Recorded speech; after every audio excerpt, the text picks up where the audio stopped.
ભાવેશ પોપટ, રાજકોટમાં મારે ભાવેશ એજન્સી કરીને ખાદ્ય તેલનો વેપાર છે. હરેશભાઈ, તેલમાં નવા વર્ષની શરૂઆત થતાં ભાવ વધારો આવ્યો છે, શું કહેશો? ખાદ્ય તેલમાં આપણે વાત કરીએ તો દિવાળી પછી સિંગ તેલની અંદર બ્રાન્ડ પ્રમાણે 250 રૂપિયાથી 300 રૂપિયા જેવો ભાવ વધારો જોવા મળી રહ્યો છે.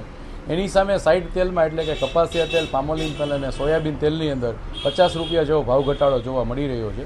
સિંગ તેલના ભાવ વધારા પાછળ આપણે મુખ્ય કારણ જોવા જઈએ તો આ વખતે દિવાળીએ સિંગ તેલનો ભાવ છેલ્લા 5 વર્ષનો સૌથી નીચામાં નીચો ભાવ જોવા મળી રહ્યો હતો. લાસ્ટ યર પણ સિંગ તેલની અંદર અત્યારે 2650 રૂપિયાનો લાસ્ટ દિવાળીએ ભાવ હતો જે બ્રાન્ડેડ ખાદ્ય તેલનો. એ જ બ્રાન્ડનો આ વખતે સિંગ તેલનો ભાવ 2400 રૂપિયા 15 કિલો નવા ડબ્બાનો ભાવ જોવા મળી રહ્યો હતો. આ ઉપરાંત વરસાદ પલળેલી મગફળી ખૂબ થઈ જતા આ વર્ષે કમોસમી વસવાટ થતાં અને મગફળીની અંદર ખૂબ સારા એવા પ્રમાણમાં ડેમેજ થતાં સારી ક્વોલિટીની મગફળીની આવક ખૂબ જ આપણને ઓછી જોવા મળી રહી છે. આ ઉપરાંત ગવર્મેન્ટના પણ ભાવ મગફળીના ખૂબ જ ઊંચા જોવા મળતા 1456 રૂપિયાના ભાવમાં ગવર્મેન્ટની આક્રમક ખરીદી પણ અત્યારે ખૂબ સારા એવા પ્રમાણમાં ચાલુ છે.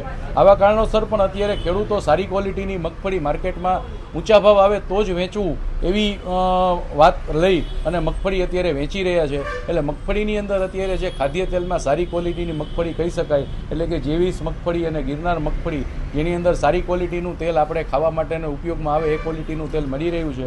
એ મગફળીના ભાવ અત્યારે યાર્ડની અંદર 1400 રૂપિયા જેવા ભાવ અત્યારે મળી રહ્યા છે. એને કારણે સિંગ તેલનો ભાવ અત્યારે સારા એવા પ્રમાણમાં ઊંચા જોવા મળી રહ્યા છે.